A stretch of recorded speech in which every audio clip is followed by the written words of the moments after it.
আপনি দেখছেন আমাদের বিশেষ পডকাস্ট অনুষ্ঠান জাগো মনুষ্য।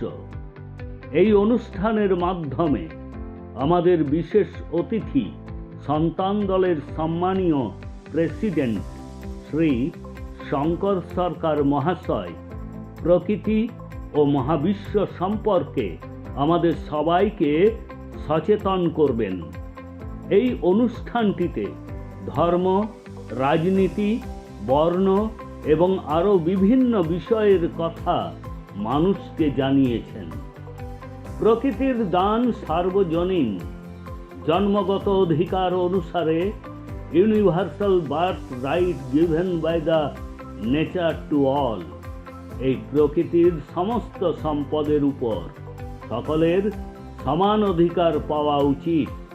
এই সমস্ত বিষয়ে আমাদের বিশেষ পডকাস্ট অনুষ্ঠান জাগো মনুষ্য দেখুন।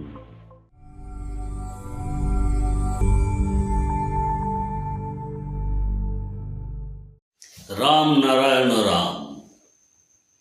সমাজের উন্নতির প্রথম উদ্যোগটি আপনার বাড়ি থেকেই নেওয়া উচিত। রাজনৈতিক দলগুলিরও সমাজের উন্নতির জন্য কাজ করার দায়িত্ব রয়েছে, তবে তারা কেবল তাদের স্বার্থ সিদ্ধি করতে ব্যস্ত।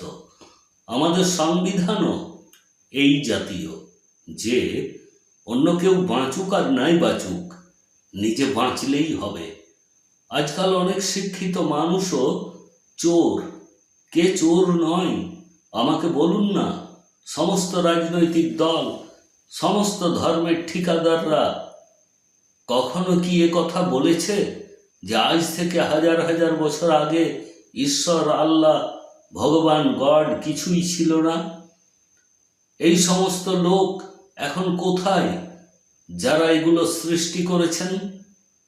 আমার আগে কেউ কি বলেছেন পৃথিবীতে ব্যক্তি মালিকানা থাকা উচিত নয়? এই বিষয়ে কেউ কি আপনাকে সতর্ক করেছিল? আপনাকে কি সচেতন করেছে? পৃথিবীর প্রত্যেকের সমান অধিকার থাকা উচিত। জল, আলো, মাটি, বাতাসের উপর সবার একই অধিকার থাকা উচিত। তাহলে কেন সবাইকে এই অধিকার থেকে বঞ্চিত করা হচ্ছে? কেন ব্যক্তি মালিকানার অধিকার অপসারণ করা হয় না? এর আসল কারণ হলো সংবিধান। মানুষের সৃষ্টি সংবিধান, ম্যান মেড সংবিধান। মানুষের সৃষ্টি ধর্ম, শিক্ষা। যদি আমাদের পৃথিবীর শিক্ষা প্রকৃতির অনুসারে হতো, তাহলে তা একটি আশ্চর্যজনক ঘটনা হতো। সমস্ত কিছু সোনাই সোনা হয়ে উঠত।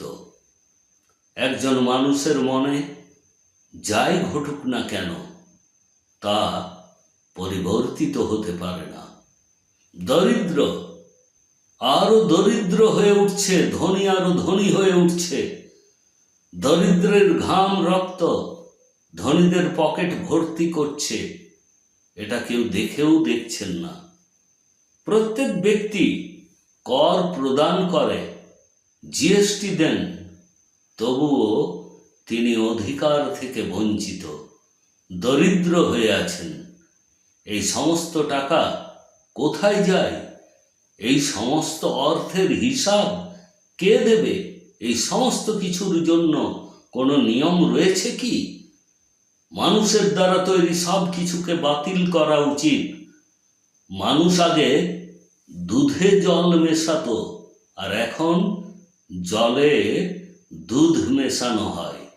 আজকাল সব কিছুর উল্টো হিসেব করা হচ্ছে। মানুষ মূর্তি পূজা করে। আগে নিজের পূজা করুন। সব কিছু তো আপনার ভিতরেই রয়েছে। আমি রাতে জপ করি, রাম নারায়ণ রামকে জপ করি, কারণ সে আমার সাথে কথা বলে, আমার কথা শুনে আমাকে পরামর্শ দেয়, আমার প্রশ্নের উত্তর দেয়। ধর্মের বাকি ঠিকাদাররা এ সম্পর্কে কথা বলে না। পৃথিবী জুড়ে যে যুদ্ধ চলছে, সমস্ত কিছু গড, ঈশ্বর, আল্লাহকে স্মরণ করে করছেন কি? তারা কোথায়? তারা কি দেখতে শুনতে পান না? কেন তারা আসেন না? যদি তারা আছেন, তবে সবাইকে বাঁচাতে আসেন না কেন? এই জন্য আমি বলি যে আপনাদের সবাইকে রামনারায়ণ রাম নামের সাথে যোগ দিতে হবে, তবেই জীবন সফল হবে, সমস্ত সমস্যার সমাধান বেরিয়ে আসবে।